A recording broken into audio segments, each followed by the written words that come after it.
Chapter 2, Seeing the World Like a Geographer. 2.1, Introduction. In the late summer of 1854, a highly contagious disease called cholera struck a neighborhood in London, England. People suddenly began feeling cramps, vomiting, and a terrible thirst. So severe was the disease that many people died within hours of their first symptoms. In just 10 days, the disease killed about 500 people. Wagons groaned under the weight of corpses being taken away for a mass burial. No one knew how cholera spread or had any idea how to contain the outbreak, except a doctor named John Snow. Snow convinced officials to remove the handle from a water pump on Broad Street so that no one could draw water from the well located there. As the cholera outbreak slowed, Snow knew he had correctly identified the source of infection: polluted drinking water.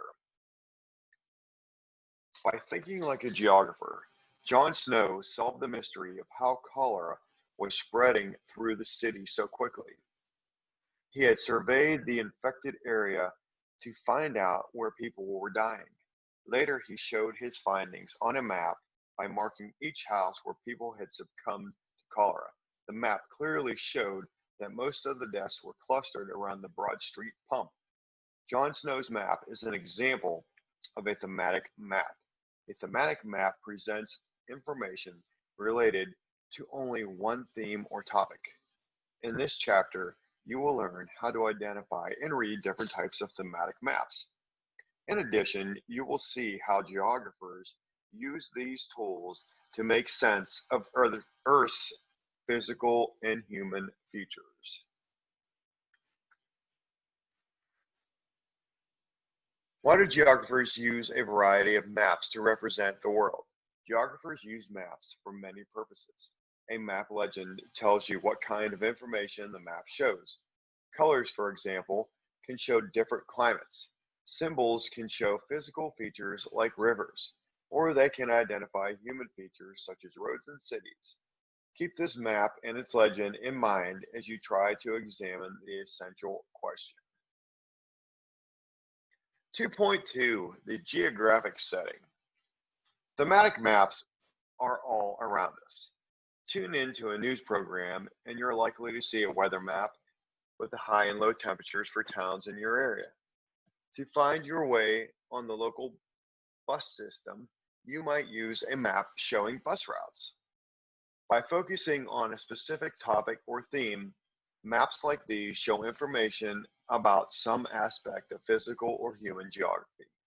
Thematic maps can show physical geography. Some thematic maps focus on physical geography. For instance, they may display Earth's physical features, the natural parts of Earth's surface. Such features include landforms like mountains, valleys, plains, and plateaus. Physical features also include bodies of water, such as oceans, seas, rivers, and lakes. Thematic maps can also illustrate other parts of the physical environment. For example, some maps focus on climate or long-term weather patterns. Climate maps show how each rainfall Climate maps show how much rainfall different areas receive. They also show how cold or hot various places tend to be in winter and summer. Climate has a tremendous effect on the types of vegetation or trees and other plants that will grow in an area. You can see this by comparing a climate map of Earth with a vegetation map. A vegetation map shows the kinds of trees and other plants that grow in various places. In many ways, it looks like a climate map, although other factors also affect what will grow where. Thematic maps can show human geography. Thematic maps can also focus on human geography. John Snow's map of the cholera deaths near the Broad Street pump is a good example. Another example is a political map. The political map on the next page shows the borders of the 50 US states. Political maps of larger areas show the borders between countries. In addition to borders, political maps also show important cities, such as the capitals of states and countries. Another type of thematic map shows population density. This is the average number of people living in a unit of area, such as a square mile. The higher the number, the more crowded an area is. A population density map reveals where large numbers of people cluster. Besides showing where people live, a thematic map can show what they do. A map of economic activity focuses on the ways people produce, buy, and sell goods and services. This kind of map might show the main types of businesses and industry in an area. It might also show the natural resources that fuel the area's economy. Natural resources are useful items found in nature, such as wood, coal, and oil. A map's title and legend state its theme. To read a thematic map, first look at the map's title. The title usually states the topic of the map. Then look at the map legend to determine how to read the map's symbols. On the US political map, the legend shows the symbols for the national and state capitals. A map legend may also contain how the map uses colors. For instance, a thematic map might use colors to show differences in elevation or population density. Geoterms, climate, the pattern of weather over a long period of time. Economic activity, any action that relates to the making, buying, and selling of goods and services. Landform, any natural feature of Earth's surface that has a distinct shape. Landforms include major features such as continents, plains, plateaus, and mountain ranges. They also include minor features such as hills, valleys, canyons, and dunes. Physical feature, any natural characteristic of Earth's surface, such as landforms and bodies of water. Population density, the average number of people who live in a unit of area, such as a square mile. Population density measures how crowded an area is. Region, an area defined by one or more natural or cultural characteristics that set it apart from other areas. Thematic map, a map that shows a particular theme or topic. Vegetation, all the plants and trees in an area.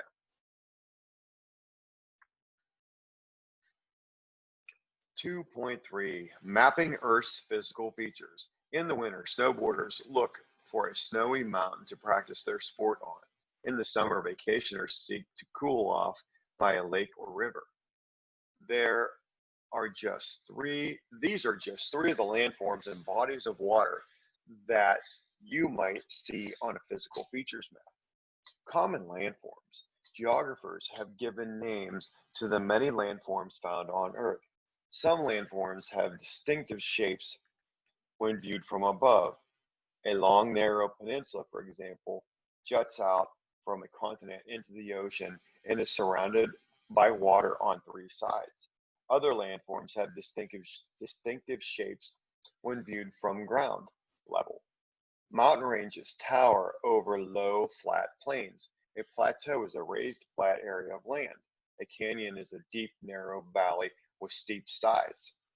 Physical features maps show the shapes of features as seen from above. They also show the elevation or height above sea level of various features. These maps typically use colors and shading to show changes in elevation. Bodies of water. Geographers also label bodies of water on physical features maps. Some kinds of water bodies appear on continents. For instance, rivers flow down from mountains and make their way to the sea. Lakes are entirely surrounded by land. Other water bodies are created where oceans and seas meet continents. A bay is a part of an ocean that is enclosed by an inward curving stretch of coastline. A gulf is a body of water that cuts deeply into the shoreline and is enclosed by land on three sides.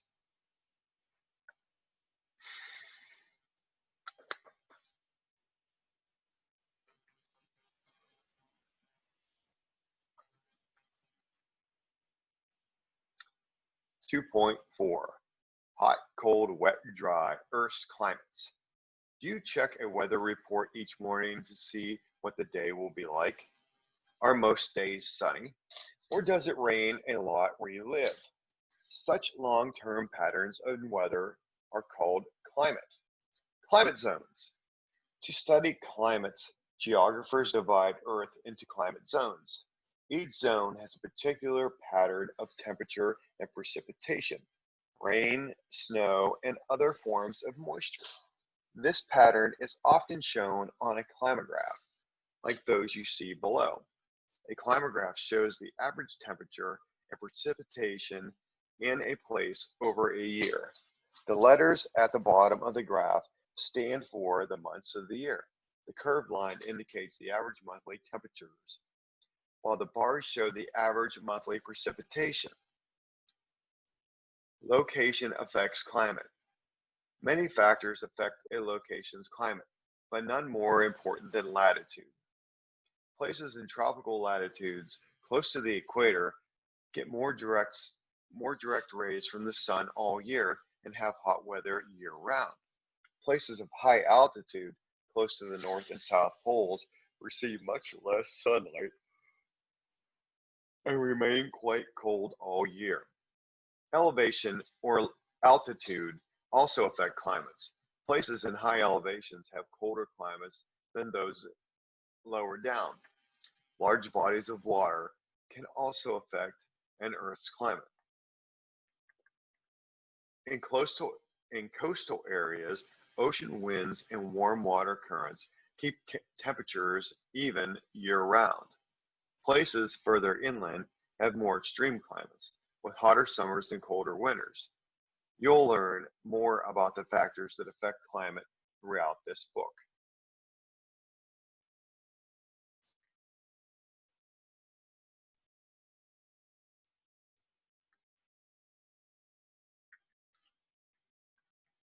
2.5. Trees and other plants, Earth's vegetation.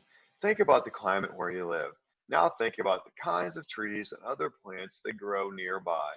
In an arid climate, like a desert, you might see hardy cacti and scrubby brush. In humid continental climate, you might find lofty fir and pine trees that stay green all year. Climate has a major effect on the kind of vegetation that grows in a place. Vegetation is adapted to its environment. Plants of some kind grow nearly everywhere on Earth, but in order to survive, plants must adapt to their environment. Plants have found ways to adapt to even extreme environments. A tundra climate is very cold and dry, yet small plants and bushes grow there, and wildflowers blossom in the tundra's short summer. In arid climates, cactus or cacti can survive very hot days and go for long periods without water. Other kinds of vegetation need plentiful precipitation to thrive. In addition to climate, other factors affect what plants grow where. Among them are elevation, amount of sunlight, and the richness of the soil. Global vegetation zones. Geographers study where different plants grow by dividing the world into vegetation zones. In each zone, a certain mix of plants has adapted to similar conditions. Like climate zones, vegetation zones are affected by latitude and elevation. They range from the barren ice cap zones at the poles to the dense broadleaf evergreen forests near the equator. Highland vegetations Highlands vegetation zones are normally on mountain slopes.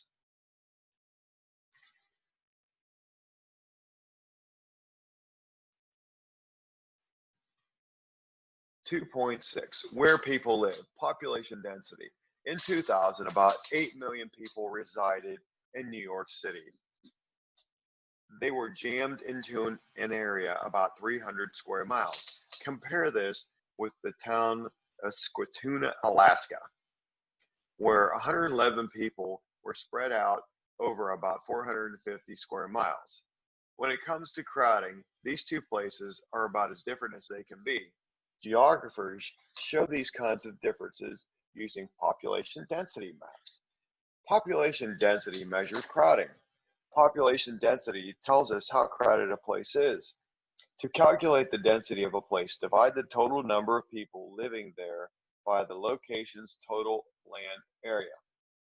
The higher the result, the more crowded the place is. In 2000, New York City had a population density of more than 26,000 people per square mile. In contrast, Squintina had less than one person per square mile. Population density affects how people live. In Squintina, houses are so spread out that people rarely see their neighbors. There are no roads, so residents use airplanes, boats, and snowmobiles to get to the local store and post office. Squintina's version of rush hour comes in February when dog sled racers speed through town. Things are far different in New York City. Many people live in high-rise apartments where they may have hundreds of neighbors just in their own building. Every day at rush hour, New Yorkers pour into railroads, ferries, and underground tunnels to get to their destination. Millions of strap hangers hold on tight as they jostle one another in the city's crowded subways.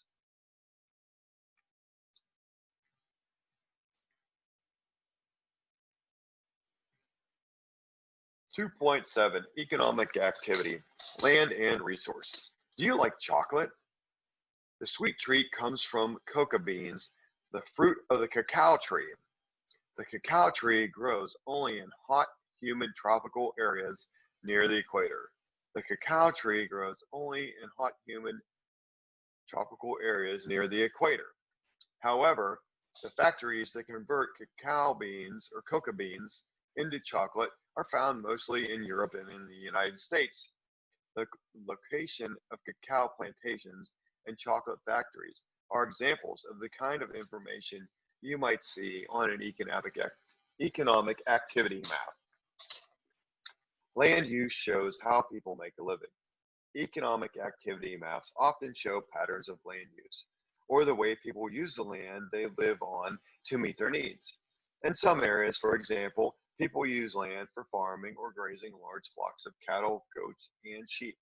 In other areas, they may use land for mining. Natural resources affect economic activity. Economic activity also depends on the country's natural resources. Forestry, or the harvesting of trees to produce wood products, is important in forested areas. Near oceans, fishing is an important industry. Some resources lie concealed beneath the ground. This is true of mineral resources such as iron, copper, and gold. Fossil fuels such as oil, coal, and natural gas must be extracted from earth and burned to meet people's energy needs. Uranium, another underground energy resource, provides fuel for nuclear power plants. In contrast, moving water is an easy to find energy source. Dams can be built on rivers to harness the moving water's energy and convert it to hydroelectric power.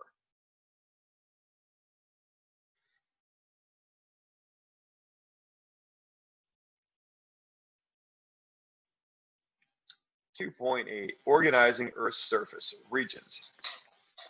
As you learn, geographers use many kinds of maps to help make sense of the world. Some of these maps focus on physical geography, others focus on human geography. All of them reveal interesting patterns to explore. Geographers use these patterns to organize Earth's surface into regions. A region is an area with one or more physical features that set it apart from other areas. As you will see, the concept of regions allows geographers to divide the world into useful ways. Unique features define a region. Think about the community in which you live. Does it have a business district, a shopping mall, an industrial park, a civic or community center, a residential neighborhood? Each of these areas has unique features that set it apart from other parts of the community. You might think of one area as a business region, another area as a shopping region, and still another as a residential region. Each region looks different, has a different purpose, and has different requirements. Geographers define regions in several ways. The Sun Belt is a region defined by physical or natural features. It is a region made up of states in the southern and southwestern United States, from Florida to California.